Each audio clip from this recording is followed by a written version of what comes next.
Jake Morrison stared at the boxes piled in his small apartment and wondered if he had made a huge mistake. Online auctions seemed like a good deal at the time. Vintage military equipment from an estate sale. Mostly Cold War-era stuff that collectors would love. He was a software developer who enjoyed tinkering with old electronics. And the lot had cost him only $300. Most of it was junk, broken radios, corroded battery packs, and instruction manuals in languages he couldn't read. But one item caught his attention. Immediately, the control panel was unlike anything he had seen before. Smooth black metal with symbols that didn't match any military designation. He knew the label said, Decommissioned Communications Equipment. 1955, but the technology looked far too advanced. Jake carried it to his desk and plugged in his testing equipment. The panel had a power port that seemed standard enough. And when he connected his multimeter, the readings went crazy. Energy signatures pulsed through circuits that shouldn't even exist in 1950s technology. His roommate Danny was out for the weekend visiting family, so Jake had the place to himself. That was good, because what he planned to do next was probably stupid. He connected a power adapter and watched as the panel hummed to life. Lights flickered across the surface in patterns that seemed almost organic. Strange symbols glowed in shades of blue and green, cycling through what looked like a startup sequence. Jake leaned closer, his engineer's curiosity overriding his common sense. One button pulsed brighter than the others, marked with a symbol that resembled intertwined circles. Without thinking, he pressed it. The air in his bedroom exploded with light and sound. Crackling tear opened in reality itself. Right next to his bed, Jake stumbled backward, his heart hammering against his ribs as electricity arced across the growing portal. The apartment filled with a high-pitched whine that made his teeth ache through the shimmering gateway. He glimpsed somewhere else a metallic corridor filled with flashing red lights and smoke. Then she came through. The woman, or what looked like woman, crashed onto his floor in a heap of armor and tangled limbs. Her skin had a silver sheen that caught the light like metal, but moved like flesh. Violet eyes, enormous and luminous, snapped open and fixed on him. She moved faster than anything human, rolling to her feet with a weapon drawn in one fluid motion. The portal behind her flickered and died with a sound like breaking glass. Jake threw his hands up, words catching in his throat. The alien woman, because that's clearly what she was, scanned the room with her weapon, a device that glowed with inner light. Her armor was damaged, scorched in places and leaking some kind of blue fluid. She spoke in a language of clicks and musical tones that made no sense when Jake didn't respond. She touched something on her wrist. A holographic display sprang to life between them, cycling through what looked like different writing systems. Please, Jake managed, his voice cracking. I don't understand. The device on her wrist beeped, and suddenly her next words came through in English, though her mouth didn't match the sounds. Where am I? What planet? Earth, Jake said, slowly lowering his hands. This is my apartment in Seattle. The alien woman's legs buckled and she caught herself against his desk. That's when Jake noticed the injury, a deep gash across her side that leaked luminescent blood. You're hurt, he said. Instinct overriding fear, he grabbed his first aid kit from the bathroom, though he had no idea if human medical supplies would help. The alien woman watched him approach with wary eyes, but didn't raise her weapon again. She spoke again, and the translator rendered it as, I am Zilara, scout of the Galactic Confederation. She paused, looking at the control panel on his desk. Her eyes widened in what Jake recognized as shock. That device, how did you obtain it? Online auction, Jake said, tearing open bandages. It was listed as old military junk. That is a portal command system, Zilara interrupted, a translator struggling with technical terms. Human-made. From your year, approximately 1955. Jake stopped mid-motion. Humans made this? But that's impossible. Your species had contact, Zilara said, wincing as he pressed gauze against her wound. 70 of your years ago. Humans reverse-engineered portal technology from a crashed survey ship. She swayed, and Jake helped her sit on his bed. The Confederation Council voted to terminate contact and suppress all evidence. She continued, her voice weakening. Your world was quarantined. All portal technology was supposed to be destroyed. Why? Jake asked, wrapping the bandage as best he could. Your people scared them, Zilara said. And something that might have been a smile crossed her alien features. Humans learned in weeks what took other species centuries. A beeping sound interrupted them. The device on Zilara's wrist flashed red, and she spoke a word that the translator didn't bother converting, clearly a curse. What's wrong? Jake asked. My emergency beacon, she said, struggling to stand. It activated automatically when I came through the portal. Isn't that good? Won't your people come rescue you? The look Zilara gave him was filled with complicated emotions. I was fleeing from my own people when the recall activated, she said, touching the control panel. This device detected my ship's emergency protocols and pulled me here. Fleeing? Why? Zilara held up the data device she had been clutching. I discovered evidence of the conspiracy to suppress your world, she said. There are those in the Confederation who will kill to keep Earth isolated. The device on her wrist beeped again. Faster now. They followed the beacon, Zilara said, her voice tight with fear. The Crixton hunters are coming. Hunters? Jake felt his stomach drop. Mercenaries, Zilara said, moving to the window despite her injury. They will eliminate any witnesses and destroy evidence of illegal portal technology. She looked at Jake, and he saw genuine regret in those alien eyes. I am sorry. Human Jake Morrison. She read his name from mail on his desk. I have brought death to your dwelling. Jake looked at the control panel, at the injured alien woman in his apartment, at the comfortable life he had known just an hour ago. Everything had changed with one pressed button. Then I guess we better figure out how to survive, he said. Surprised by the steadiness in his own voice, Zilara studied him for a long moment. You are not afraid? I'm terrified, Jake admitted. But you're hurt and you need help. He gestured at his apartment, his city beyond the windows. And if what you're saying is true, Earth deserves to know the truth. The translator device flickered, and Zilara spoke in her own language when the translation came. Her voice was softer. Perhaps the Council was right to fear humans. What do you mean? Any other species would have fled or attacked, she said. But you choose compassion and defiance in equal measure. The device on her wrist screamed an alarm. They are here, Zilara said, raising her weapon. In your city, Jake Morrison, 20-4-year-old software developer, looked at the alien warrior in his bedroom and made a choice. Then let's show them what humans can do. He said's Alara's expression, whatever it was meant to convey, looked almost like hope. The first rule of hiding an alien, Jake discovered, was keeping his roommate from freaking out. Danny had texted that he was coming home early, giving Jake exactly 40 minutes to make. Zilara looked human enough to avoid immediate panic. Can your translator create a disguise? Jake asked, helping her into his spare room. Zilara shook her head, then winced from the movement. Holographic projection requires too much power, she said, examining her damaged armor.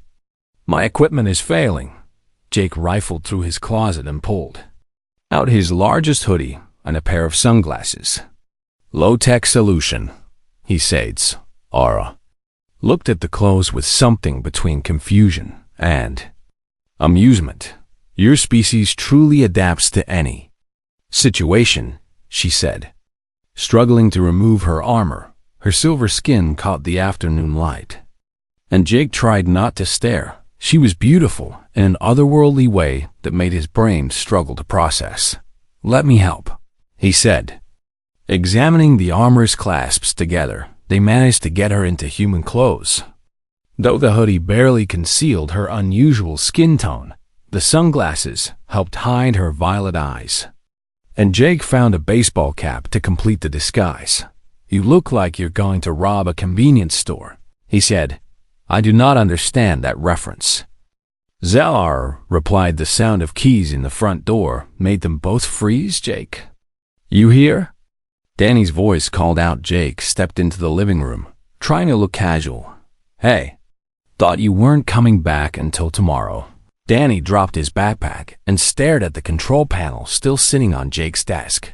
"Dude, what is that?" "It's glowing. Estate sale find," Jake said quickly. "Probably radioactive.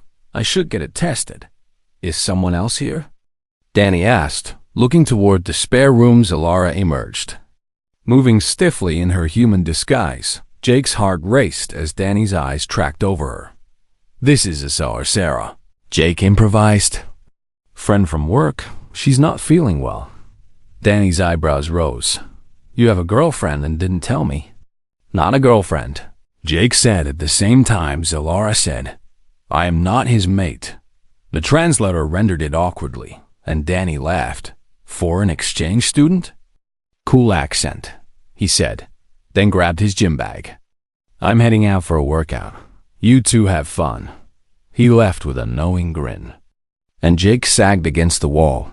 "That was close," he said. Zellara removed his sunglasses, her eyes studying him. "You protected me with deception," she said. "This is considered a viable tactic in human culture, when the truth would cause problems." "Yeah," Jake said, moving to the window below. The Seattle streets looked normal, people going about their evening. Cars passing by, everything ordinary. "How will we know when the hunters arrive?" He asked. Zellara activated her wrist device, and a holographic map appeared in the air. "The Crixton track energy signatures," she explained, pointing to a web of lines. "My emergency beacon created a pulse that they can follow." A red dot appeared on the map, several blocks away. "There," she said, her voice tight. "One hunter has materialized." Jake watched the dot move through the holographic streets. "How do we fight something like that?" Zellara looked at him with those alien eyes. "We do not fight," she said. "We run and hide until I can repair my equipment." "And then what?" She hesitated, and Jake saw the conflict in her expression. "Then I must choose," she said quietly. "Return home and face trial for treason, or stay and help your world." The red dot on the map moved closer. Jake's mind raced through possibilities, his programmer brain analyzing the problem. "Your translator works by analyzing language patterns, right?" he asked. "Yes. It samples communication and builds understanding. So the hunter doesn't automatically know English?" Zellara tilted her head, considering. "No. The Crixton rely on standard Confederation languages." An idea formed in Jake's mind. "What if we use that?" he said, pulling out his phone. "What if we hide you in plain sight but communicate in ways the hunter can't immediately understand?" He opened a group chat with his hacker friends, Maya, Chun, and Dimitri. They were the people who had taught him that every system had exploits if you knew where to look. "I need help," he typed. "Bring your signal jammers and meet me at Pike Place Market in 20 minutes. Maya responded first. "What kind of trouble are you in?" "The kind where I can't explain over text." Jake wrote back. Zellara watched him work. "What are you planning?" "Pike Place is crowded, loud, and full of tourists speaking dozens of languages," Jake explained. "If the hunter is tracking you by energy signature, we lead it there. And then?" "Then we disappear into the most human environment possible," Jake said. "We use the crowd, the noise, the chaos, everything that makes tracking difficult." Zellara's expression shifted to something like respect. "You think tactically despite having no combat training," she observed. "I debug software for a living." Jake said, "It's all about finding patterns and breaking them." They left the apartment through the back stairwell. Zellara's disguise holding up in the fading daylight. The market was 15 minutes away by bus. And Jake kept checking her wrist device. The red dot followed. "Always 3 or 4 blocks behind. It is hunting by scent of the portal energy," Zellara explained. "I am still saturated with dimensional residue at the market." Jake's friends waited near the fish-throwing vendors. Maya spotted him first. A short woman with purple hair and enough piercings to set off metal detectors. "Jake, who's your friend?" she asked, eyeing Zellara suspiciously. "Sarah." "This is Maya, Chun, and Dmitri," Jake said. "Sarah is why we need the jammers." Chun, a thin man with wireframe glasses, pulled out a modified device. "This will scramble most tracking signals within 50 meters, he said. "But it's illegal, so whatever you're doing, we're not doing anything illegal," Jake interrupted. "We're hiding from someone who wants to hurt Sarah," Dmitri, a bear of a man with a thick Russian accent, crossed his arms. "Who are we hiding from?" Before Jake could answer, screams erupted from the far end of the market. People scattered as something moved through the crowd, something tall and predatory. The Crixton hunter was not bothering with disguises. It stood 7 feet tall with 4 arms and skin like gray stone. Its eyes glowed red as it scanned the crowd, ignoring the panicking humans. "Start the jammer," Jake shouted. Chun activated his device and the hunter's head snapped around. Confused, "It is losing my signal," Zellara said, her hand moving toward the weapon concealed under her hoodie. "Don't." Jake grabbed her arm. Fighting draws attention. He pulled her into the crowd, his friends following in shock. "What the hell is that thing?" Maya hissed. "Later," Jake said. "Right now we run." They dove into the maze of market stalls. Using the panicking crowd as cover, the hunter moved methodically, its red eyes sweeping back and forth. "It is adapting," Zellara warned. Switching to visual tracking, Jake spotted a tour group of Japanese students with their guide. "Follow me," he said, pulling Zellara into the middle of the group. The guide was explaining the history of the market in Japanese, and the students clustered around the hunter, passed within 10 feet.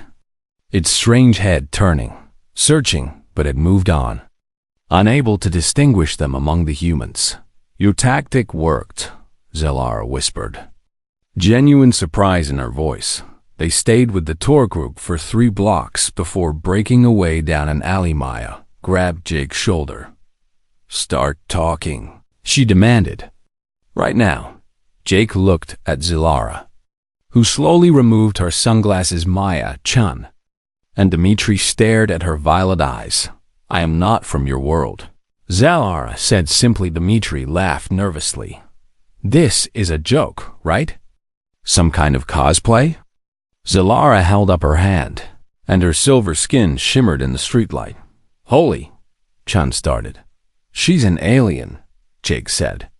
"And the thing chasing her is an alien hunter. And you decided to involve us?" Maya's voice rose.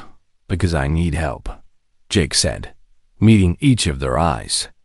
"Because what's happening is bigger than just hiding one person," he explained quickly. "The portal device, the 70-year-old cover-up, the conspiracy to keep Earth isolated." His friends listened, their expressions shifting from disbelief to fascination. "So humanity has been deliberately cut off from the galaxy?" Chana Schedulara nodded. "Your species frightened the Confederation Council," she said. "You adapt and innovate too quickly. That's the most human thing I've ever heard," Maya said with a grin. Dmitri looked at the weapon Zellara carried. "Can you teach us to fight these hunters?" "They are highly trained killers," Zellara warned. "So we'll have to be smarter than them," Jake said. He looked at his friends. "Hackers, tinkerers, people who made careers out of breaking systems. We have something they don't expect," he continued. "We have human ingenuity and home field advantage." Zelara's wrist device beeped urgently. More red dots appeared on the holographic map. More hunters, she said, her voice grim. They are converging on this location. Jake felt fear spike through him, but pushed it down. Then we split up and regroup, he said. Maya, can you create false signal sources?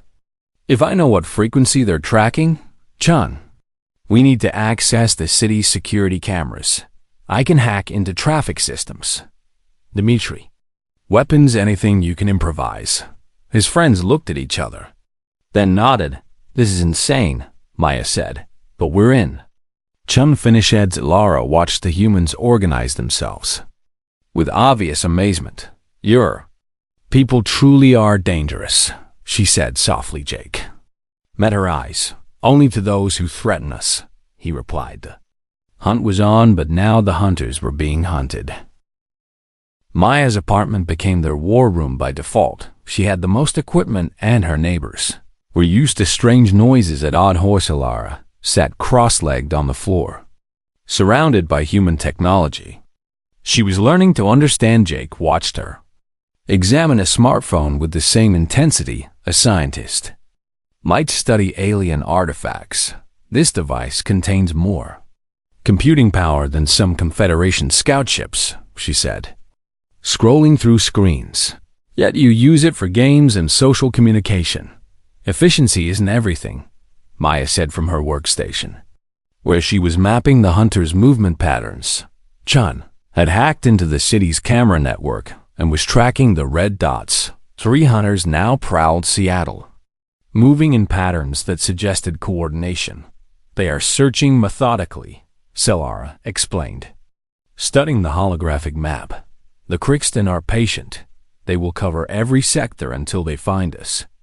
Then we need to be somewhere they've already searched. Jake said. Dmitri returned from his workshop with a duffel bag full of improvised weapons. I have tasers, pepper spray, and something I called a microwave cannon, he announced proudly. Does it actually work? Chun asked. 50-50 chance it does not explode. Dmitri grinned. Zolara examined the crude weapons with fascination. You create tools from whatever materials are available, she observed. This adaptability is why the Council feared your species. Tell us more about that, Maya said, spinning in her chair. Why exactly does the galaxy think we're scary? Zolara was quiet for a moment, organizing her thoughts. Most species in the Confederation are specialists, she began. The Volcari are engineers but poor fighters. The Crixton are warriors but lack scientific innovation. Each species fills a specific role. But humans? Jake prompted. Humans are generalists, Zelar said. You can fight, create, adapt, and cooperate across disciplines. You excel at nothing but can do everything adequately. That doesn't sound scary, Chun said. It terrifies species who have evolved for millions of years to perfect one skill, Zelara continued. Humans reached your current development in mere thousands of years. She pulled up images on Jake's laptop, her translator helping her navigate the internet. When the first contact occurred in 1955, humans had barely achieved flight, she explained. Within weeks, your scientist has not only reverse-engineered portal technology, but improved upon it. Improved how? Jake leaned forward. You made it smaller, more efficient and safer, Zelara said. Innovations that should have taken centuries. Maya whistled low. So they cut us off before we could disrupt their nice stable galaxy, she said. The vote was close, Zelara admitted. Many council members argued for cautious contact, but fear won. An alarm beeped on Chen's computer. Hunter moving toward Pike Place again, he reported. They are rechecking locations. Zelara noted. Standard search protocol. Jake's phone buzzed with a text from Danny. Dude, where are you? Apartment is surrounded by cops asking about weird equipment. They have involved your law enforcement, Zelara said. Reading over his shoulder, probably investigating the market incident, Maya said. Someone must have gotten footage of the hunter, which means we can't go back to my place. Jake sighed. The group fell into planning mode, Maya creating false signals to confuse the hunters. Chun monitoring all camera feeds. Dimitri preparing defensive measures. Solara worked on repairing her equipment using parts scavenged from human electronics. Hours passed, and Jake noticed her movements becoming slower. More careful. You're still hurt, he said quietly. Bringing her water and food they'd ordered, she accepted both. Examining the pizza with curiosity. Your cuisine is aggressively flavored, she said after a cautious bite. Too spicy? No, interesting, she said, taking another bite. My people eat primarily for nutrition. Your species eats for pleasure as well. Life's too short not to enjoy it. Jake said. Zalara looked at him with those violet eyes. Your species has a saying, live fast, die young? She asked. Some of us, Jake admitted. Why? Because you know your lives are brief. You pack them with experience, she said thoughtfully. My species lives for centuries. We have forgotten how to truly live. Maya turned from her computer. How old are you, if you don't mind me asking? By your years, approximately 90, Zalara said. Everyone stared at her. You're 90 years old? Chun's voice cracked. Young for my species, Zalara said with amusement. I am considered reckless and impulsive by Confederation standards. Which is probably why you stole classified information and ran, Jake said with a grin. Precisely. Zalara smiled back, a strange expression on her alien features, but unmistakably warm the moment stretched between them. And Jake felt something shift in his chest. Maya cleared her throat loudly. Hunter number 2 is changing direction, she announced. Heading toward the University District. That is where I detected the second portal node, Zalara said. Standing quickly and wincing, Jake caught her elbow. You need to rest, he said. I need to survive, she replied, but didn't pull away from his touch. She's right, Chun said. If they find another portal node, they might be able to track the whole network. Then we get there first. Jake decided. Dimitri grabbed his duffel bag. Road trip with aliens and improvised weapons, just like Tuesday. They piled into Maya's van. Zalara in the back with Jake, while the others took the front. The drive-through. Seattle's night streets felt surreal, city lights reflecting off Zalara's silver skin, making her look like a living statue. Are you afraid? She asked quietly. Terrified, Jake admitted, but also excited. Is that weird? Very human, she said, and he couldn't tell if she meant it as criticism or compliment. What about you? Zalara was quiet for a moment. I am afraid of failing, she said finally. Of your world being punished for my choices. Hey, Jake turned to face her. You didn't drag Earth into this. The Confederation did when they decided to quarantine us. But I brought the hunters to your city, to you, and I chose to help you, Jake said firmly. That's what humans do. We choose our own path. Her hand found his in the darkness of the van. You are either very brave or very foolish, she said. Why not both? She laughed, a musical sound that made everyone in the van turn to look. What? Maya called from the front. Nothing, Zalara said. But she didn't let go of Jake's hand. They reached the university campus.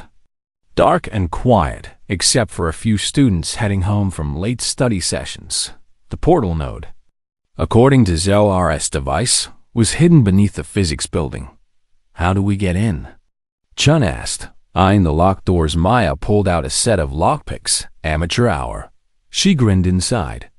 They navigated dark hallways by foam lights. Zalara led them to a maintenance door that opened onto stairs going down. Below this level should be. She started. A roar echoed through the stairwell. 2 Crixton hunters emerged from below, their red eyes blazing in the darkness. Run! Jake shouted. They scattered, Maya and Chun going left. Dimitri pulling out his microwave cannon. The first hunter lunged at Zalara, who dropped her human disguise and fired her weapon. Energy blast that lit the hallway like lightning. Jake grabbed a fire extinguisher and sprayed it at the second hunter. The creature roared in confusion, clawing at the phone covering its eyes. "Dimitri, now!" Jake yelled. The microwave cannon hummed and then discharged with a sound like reality, tearing the second hunter convulsed and collapsed, smoke rising from its body. It worked. Dimitri shouted in amazement, but the first hunter had Zelara pinned against the wall. Jake didn't think, he just moved. He slammed into the hunter's legs with all his weight. The creature stumbled, and Zelara twisted free, her weapon pressed against the hunter's head. "Wait." Jake grabbed her arm. "It will kill us," Zelara said. "Maybe, but we're better than that." Jake said. He looked at the hunter. "Can you understand me?" he asked. The creature's translator kicked in. "Human, you are the one protecting the traitor." "She's not a traitor," Jake said. "She's trying to fix a mistake." "The quarantine was no mistake," the hunter growled. "Your kind is dangerous." "Yeah," Jake said, helping Zelara keep the weapon trained on it. "We are, so maybe you should tell your bosses that we don't appreciate being locked away." The hunter's red eyes focused on him. "You threaten the Confederation?" "We're informing you," Maya said, emerging from cover with her phone recording everything. "And this footage is already uploading to a dozen servers. The truth is getting out," Chan added. "About the quarantine, the cover-up, all of it." The hunter looked between them. "Processing. You have doomed yourselves," it said. "Or freed ourselves," Zelara replied. "The Council's greatest fear was humanity learning the truth. Now they will." "Ah." Third hunter crashed through the ceiling. Jake barely had time to shout before Zelara threw him aside. She took the impact meant for him. Her body slamming into the wall. Jake saw blood, that luminescent blue blood, and something in him broke. He grabbed Dimitri's duffel bag and started throwing everything at the new hunter tasers. Flares, smoke bombs, anything that might slow it down. The hunter advanced through the chaos. Then Zelara was there, wounded but fighting. Her weapon sang in the confined space. Jake and his friends attacked with improvised weapons and human stubbornness. The fight was brutal, desperate, and ultimately won by sheer refusal to give up when the third hunter fell. They stood among unconscious alien bodies, breathing hard. "We need to leave before more arrive," Zelara said. Clutching her side, Jake supported her weight. "Hospital?" he asked. "Our doctors cannot treat me," she said, "but I can stabilize him." Zelara's data device projected a map of Earth into the air above Maya's kitchen table. 12 points of light scattered across the globe, each one a dormant portal node. "These are all the locations?" Jake asked, studying the hologram. "All that I could find in the Confederation archives," Zelara said. Her wound bandaged with a combination of her medical supplies and human first aid, she was healing faster than any human could. But she still moved carefully. "London, Tokyo, Cairo, Moscow, São Paulo." Chun read off the locations. "These are all major cities. Your governments built them in secret after the first contact," Zelara explained. "A backup network in case the Confederation returned. Paranoid, but smart," Dimitri said approvingly. Maya was typing furiously on her laptop. "If we activate these, what happens?" she asked. Zelara pulled up another display, this one showing calculations that made Jake's head hurt. "The network will create a permanent link between Earth and the greater portal system," she said. "The Confederation will have no choice but to acknowledge your world or destroy us," Jake said quietly. "That is the risk," Zelara admitted, meeting his eyes. "My people do not tolerate defiance well, but they also don't want a war with a species they're afraid of," Maya pointed out, "which is why we need to activate all 12 nodes before they arrive," Chun said. "They?" Jake Escadulara's expression turned grim. "I sent a message to my contact in the reform movement," she said. "They confirmed that a Confederation fleet has been dispatched." "When do they arrive?" 48 of your hours," Zelara said. The room fell silent. That's not enough time to travel to 12 locations around the world. Chun protested. Not physically, Maya said slowly, a grin spreading across her face. But what if we don't have to? She pulled up a global map on her laptop. These nodes are in major cities. She continued. Cities with hacker communities, people like us. You want to crowdsource saving the world? Dmitri asked, why not? Maya said, we share the activation protocols. Find local hackers who can physically access each node and coordinate a simultaneous activation. Chen finished. Catching on, Jake looked at Zelara. Would that work? She examined the map thoughtfully. The nodes were designed to activate together, she said. If enough humans coordinate the effort, yes, it could work. Then let's start making calls, Jake said. The next 24 hours became a blur of video conferences, encrypted messages, and explaining the impossible to skeptical strangers. Maya reached out to hacker forums she'd been part of for years. Chun contacted gaming groups and tech communities across the globe. Dmitri used his connections in the maker movement to find people with equipment, skills, and Jake found himself becoming the face of first contact. He explained to curious faces on video screens about Zelara, about the portal nodes, about the choice humanity faced. Some people laughed and hung up, others listened. Skeptical, but intrigued. But enough believed.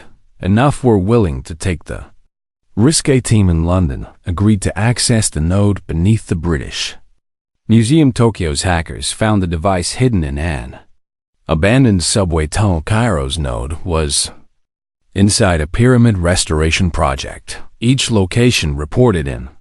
Each team preparing for the activation. Chalara worked with Jake to translate the activation protocols into simple instructions. This is remarkable, she said during a brief rest. Your species organizing across linguistic and cultural barriers for a common goal. We're good at that when the stakes are high enough, Jake said. Bringing her tea, she accepted it gratefully, her silver skin catching the morning light. I have decided, she said quietly. Jake's heart skipped. Decided what? To stay. Zelara met his eyes. To help Earth claim its place in the galaxy, even if it means never seeing my home again. Jake sat beside her, their shoulders touching. That's a big sacrifice, he said. Perhaps, she said. Or perhaps it is finding a new home. Maya interrupted by bursting into the room. All teams are ready, she announced. We activate in 6 hours. News of the operation had leaked. Inevitably, social media erupted with speculation about secret government projects and alien technology. Traditional media dismissed it as an elaborate hoax, but governments were taking it seriously. Jake's phone rang, an unknown number with a Washington, D.C. area code. Hello? He answered cautiously. Mr. Morrison, this is Colonel Sarah Chen from DARPA, a crisp voice said. We need to talk about the portal network. Jake put the call on speaker. How did you? We've been monitoring the chatter, Colonel Chen interrupted. And we have reason to believe you're working with extraterrestrial technology. Zelara stepped into view of the phone's camera. I am Zelara of the Galactic Confederation, she said calmly. And your planet is about to receive visitors. There was a long pause. So it's real, Colonel Chen said finally. All of it, every word, Jake confirmed. Then we need to coordinate, the colonel said, her voice shifting to command mode. I'm authorizing military support for your operation over the next few hours. The project transformed military transport, helped teams reach remote nodes. Government hackers provided additional security for the network. Scientists analyzed the data Zelara provided about Confederation technology. Jake found himself in a video conference with world leaders, explaining what was about to happen. The President of the United States looked directly at him through the screen. You understand the risk you're taking? She asked. We understand that Earth deserves the truth, Jake replied. And the right to choose our own future. The president nodded slowly. Then you have our support, she said. Activate the network, with 3 hours until the Confederation fleet's arrival. Teams across the globe stood ready. Jake and Zilara were at the Seattle node, the original device now properly installed in a government facility around them. Military personnel and scientists watched with a mixture of fear and excitement. All teams report ready. Maya announced from her station. Chun pulled up a countdown clock. Activation in 5-4-3-2-1. Jake and Zilara pressed their hands to the control panel together across the planet. 12 portal nodes hummed to life simultaneously. Energy flowed through ancient circuits, creating a network that hadn't been active in 70 years. The air shimmered and portals opened not to other planets, but to each other. Through the gateway in Seattle, Jake could see the London team celebrating through another window. The Tokyo crew waved. 12 cities connected, 12 points of light on a global network and in orbit above Earth. Sensors detected the activation. The Confederation fleet arrived exactly on schedule. 20 warships appearing in formation around the planet. Admiral Dexfer, commander of the fleet, broadcast on all frequencies. His image appeared on every screen, a being with features like carved ice and eyes that burned with cold fire. People of Earth. His translator rendered his words. You have activated prohibited technology. This is a violation of Confederation law. Jake stood before the camera in the Seattle facility. Excel beside him. Maya and his friends behind them. Admiral Dexfer, Jake said, his voice steady despite his racing heart. Earth rejects the authority of laws we never agreed to. You do not have a choice, the Admiral said. Surrender the portal network or face consequences. We have a third option, Jake replied. He nodded to Chun, who activated a prepared transmission across the portal network. Data flowed. Zilara's evidence of the conspiracy, historical records of the first contact, proof of humanity's forced isolation, but also something else. Files that made the Admiral's expression shift from anger to shock. These are diplomatic credentials, Dexfer said. From the Valkyrie, the Zorathin, the Lunakai, 3 species the Confederation declared impossible to communicate with, Zilara said, stepping forward. Species humanity has made peaceful contact within the last 24 hours. It was true while coordinating the portal activation. Jake's teams had also been reaching out through the network. Human linguists and diplomats had made first contact with isolated species where the Confederation had failed for centuries. Humans had succeeded in hours. How? The Admiral demanded. Because we don't give up, Jake said simply. Because we find common ground. Because we're too stubborn to accept that anything is impossible. Maya added. Dexfer's image flickered as he consulted with others when he returned. His expression was complex. The Council is convening an emergency session, he said. The fleet will maintain position until... No, Jake interrupted. Every human in the room held their breath. No? The Admiral repeated, ice in his voice. We're not asking permission, Jake said. We're informing you that Earth is joining the galactic community, whether the Council approves or not. You would risk war? Jake looked at Zilara, who nodded. We're offering partnership, he said. But if you force us to defend ourselves, yes, we'll fight. The transmission ended abruptly. Alarms blared as the fleet's weapons powered up. Then something unexpected. Other ships appeared through portals. Valkyrie vessels, Zorathan cruisers, Lunakai fighters the species humanity had befriended were arriving. This is Ambassador Kelver of the Valkyrie. A new voice broadcast. We stand with Earth in their bid for recognition. More voices joined in species declaring support for humanity's right to join the Confederation. Earth's fleet was suddenly outnumbered. Jake watched the orbital display, hardly daring to breathe. Xelara's hand found his. You did it, she whispered. You united species the Confederation couldn't. We did it together.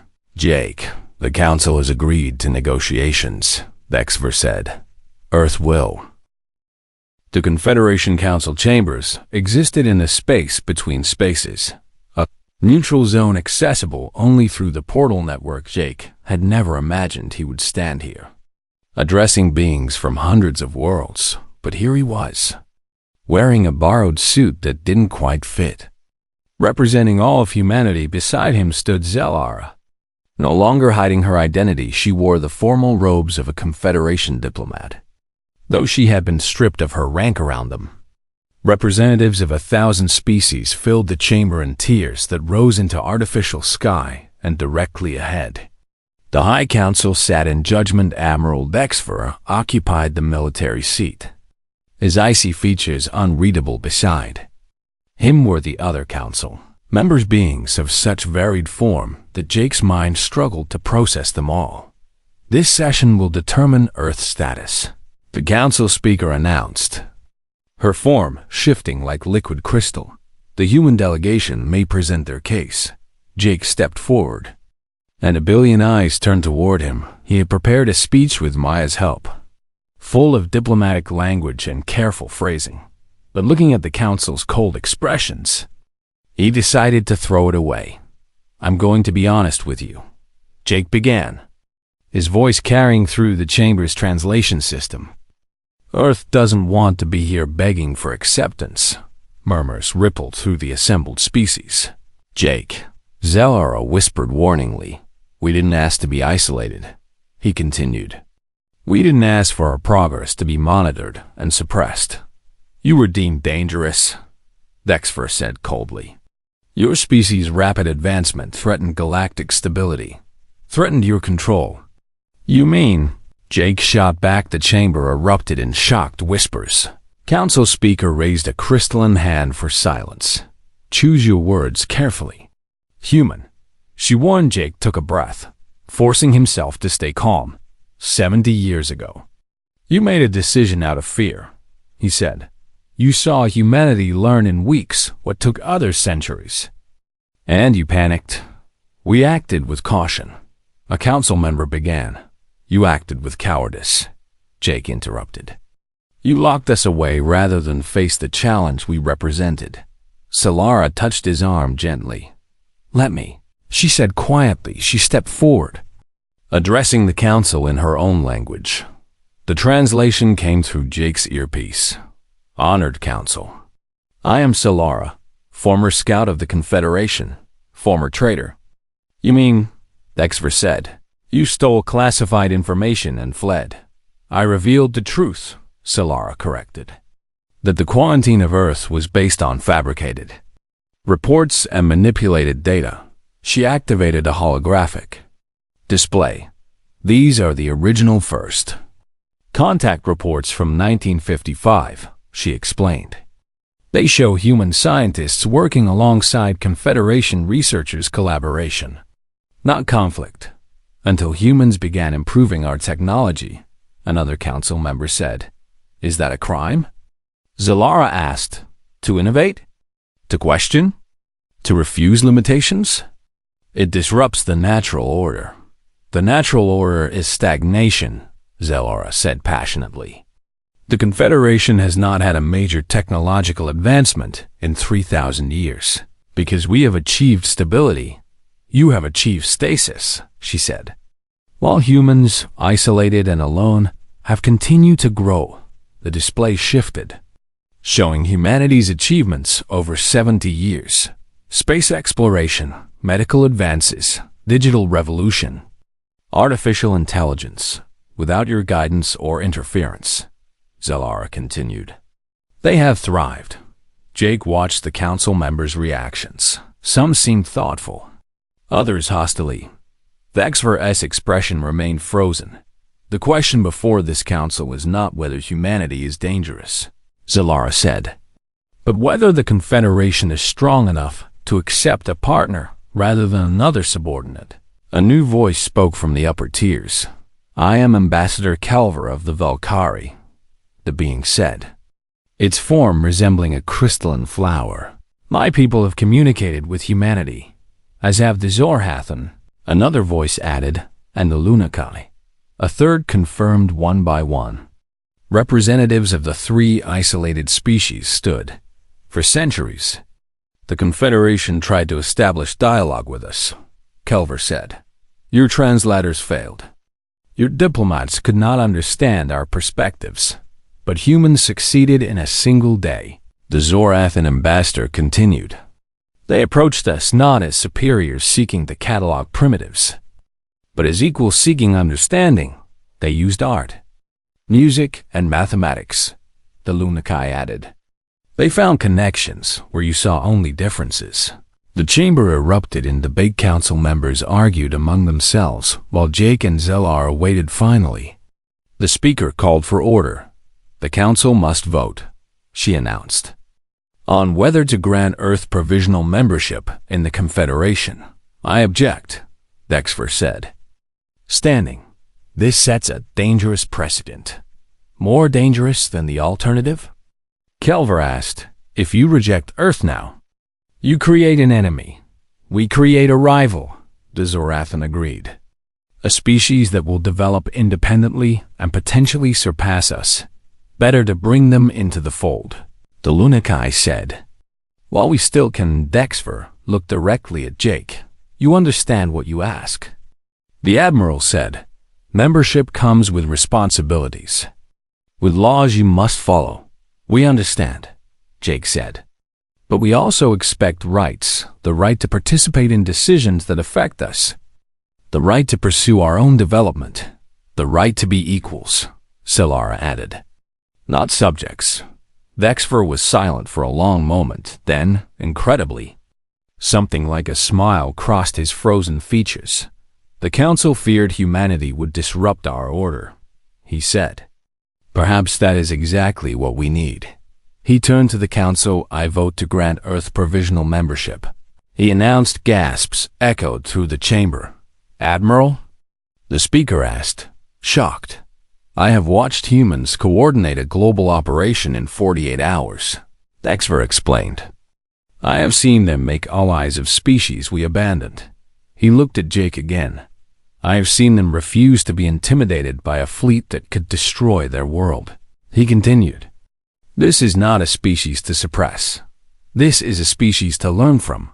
The vote proceeded. Not all council members agreed. Many voted against Earth's admission, but enough voted in favor. By vote of the Galactic Confederation Council, the speaker announced.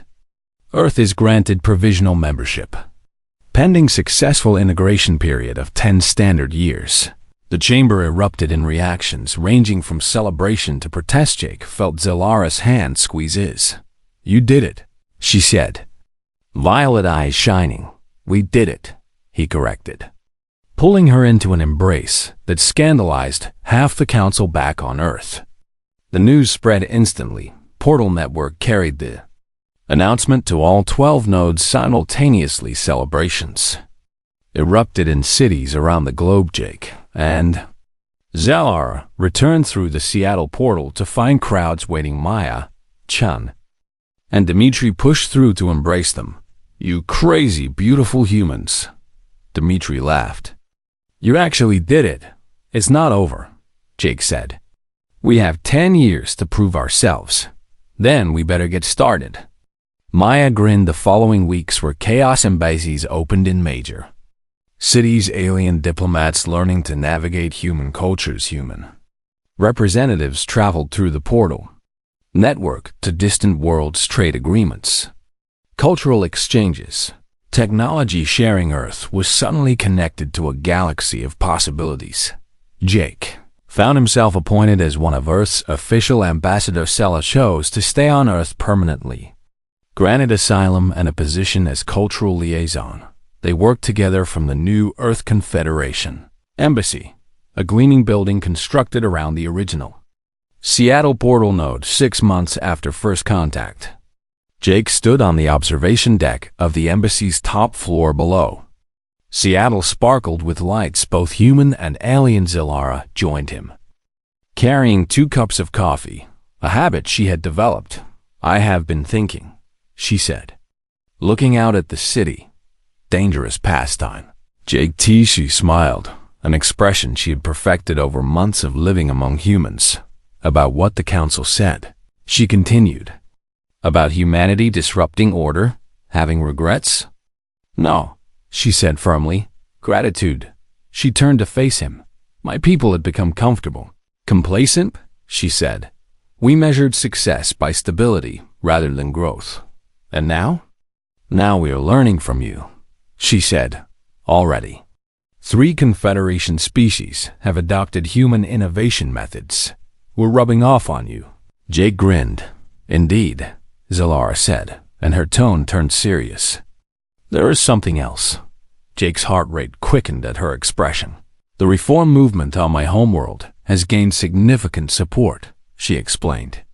Many young people see Earth as an example of what the Confederation could become. That's good, right?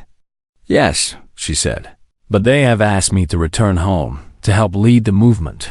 Jake felt something sink in his chest.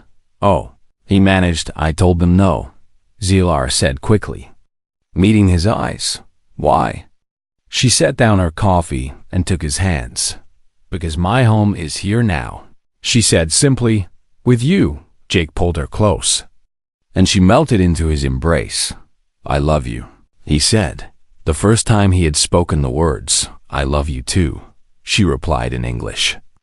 Then repeated it in her own language. The sounds were beautiful and alien. But the meaning was universal. They stood together. Watching Earth's first true night as part of the galactic community. What do you think happens next? Jake Eskegilara laughed. With humans involved? Chaos, probably. But the good kind? The best kind, she confirmed, below them. The portal network hummed with activity ships arrived carrying alien tourists eager to experience Earth-human. Students departed for universities on D.